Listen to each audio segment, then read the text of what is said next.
સુરતના કતારગામ વિસ્તારમાં 19 વર્ષીય ટ્યુશન શિક્ષિકાને વિકૃત યુવક દ્વારા પજવણી અને બ્લેકમેલથી ત્રસ્ત થઈને આત્મહત્યા કરી। પીડિત પાટીદાર પરિવારે આરોપી પર સતત હેરાનગતિ અને પોલીસ નિષ્ક્રિયતાનો આરોપ મૂક્યો છે, જ્યારે સામાજિક નેતા વિજય માંગુકિયાએ મુખ્યમંત્રીને પત્ર લખી તપાસની માંગ કરી છે। હાલ પોલીસે આરોપીને પકડવાની કાર્યવાહી શરૂ કરી છે। કતારગામમાં યુવતીના આપઘાત પર સમાજમાં આક્રોશ। સુરતના કતારગામ વિસ્તારમાં 19 વર્ષીય ટ્યુશન શિક્ષિકાને વિકૃત યુવક દ્વારા પજવણી અને બ્લેકમેલિંગથી ત્રસ્ત થઈ આત્મહત્યા કરી। પીડિત પાટીદાર પરિવારે આરોપી પર સતત હેરાનગતિ અને પોલીસ નિષ્ક્રિયતાનો આરોપ મૂક્યો છે, જ્યારે સામાજિક નેતા વિજય માંગુકિયાએ મુખ્યમંત્રીને પત્ર લખી તપાસની માંગ કરી છે।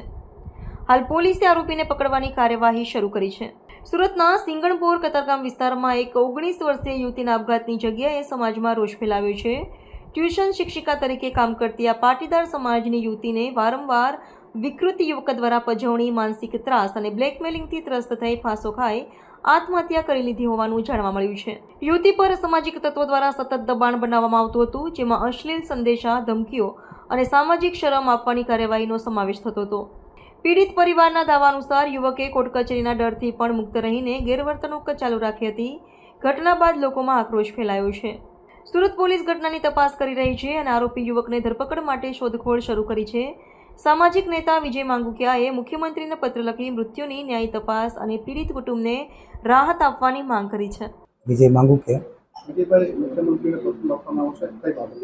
देखो, समग्र गुजरातनी अंदर आ प्रकारनी घटनाओं वारंवार बनती होय छे, त्यारे आवा नराधमो कोर्टना माध्यमथी सरलताथी छूटी जता होय छे। मुख्यमंत्री श्री ने अपना माध्यमथी एटલું જ કહેવા માંગુ છું અને પાટીદાર સમાજ વતી સમગ્ર ગુજરાતની અંદર આ પ્રકારની ઘટનાઓ બની રહી છે, ત્યારે કે કાળા કાચની ગાડીઓ રાખી અને બેફામ રીતે આ નરાધમો સ્કૂલ, કોલેજ અને ટ્યુશન ક્લાસોને ટાર્ગેટો કરતા હોય છે। વિદ્યાર્થીઓને વિદ્યાર્થિનીઓને આ પ્રકારે ફોસલાવી પટાવી અને બ્લેકમેલ કરવાનો ધંધો કરતા હોય છે। વિદ્યાર્થીઓને વ્યાજના વીજ ફસાવી અને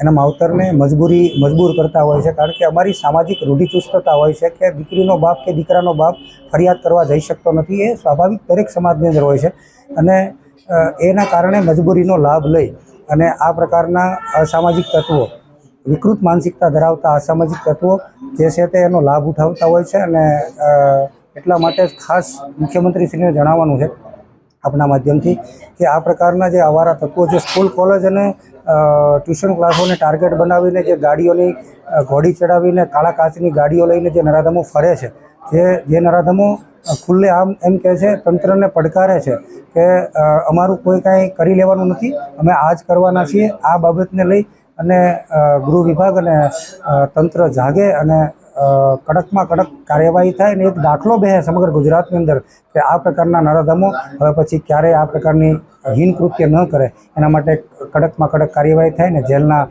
સળિયા પાછળ આજીવન કેદ થાય એવી અમે એની માંગણી કરીએ છીએ।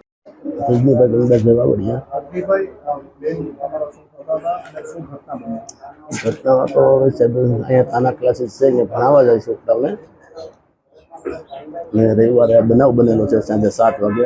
અમારી ઘેરે કોઈ હતું નહીં, ઘેરે એકલી હતી અને એ પેલા 6 મહિનાથી એક નીલકરીમ છોકરો છે એ પાછળ પડેલો, ઘર સુધી પાછળ 2 વ્હીલ લઈને આવે, દબાડીને છોકરા અહીંયા બેસે બધા રોજ આ બધા તત્વો છે બધા ઘર સુધી વાહે ત્યાં હેરાન કરતા હતા। એ મને એટલી ખબર છે સાહેબ ને એ સમય મેં એના પપ્પાને ફોન કરેલો, ત્યાંથી નંબર ગોતી કે ભાઈ તમારા છોકરાને કહો રોજ પાછળ આવે છે મારી છોકરી વાહે કે હું સમજાવી દઈશ। પછી મેં કડક શબ્દમાં કીધેલું પણ કાંઈ થયું નહીં, રોજ વાહે આવતો છે। છેલ્લે 2 દિવસ થયા આમ સુનમુની રહેતી હતી, પછી હું કંઈ હિસાબ ખબર નથી।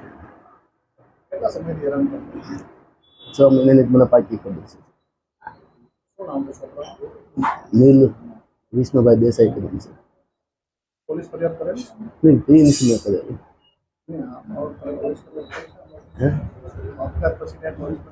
નહીં, પોલીસવાળા આવીને બધું નિવેદન લઈ ગયા છે, હવે આગળ જવાનું બોલાવ્યા છે।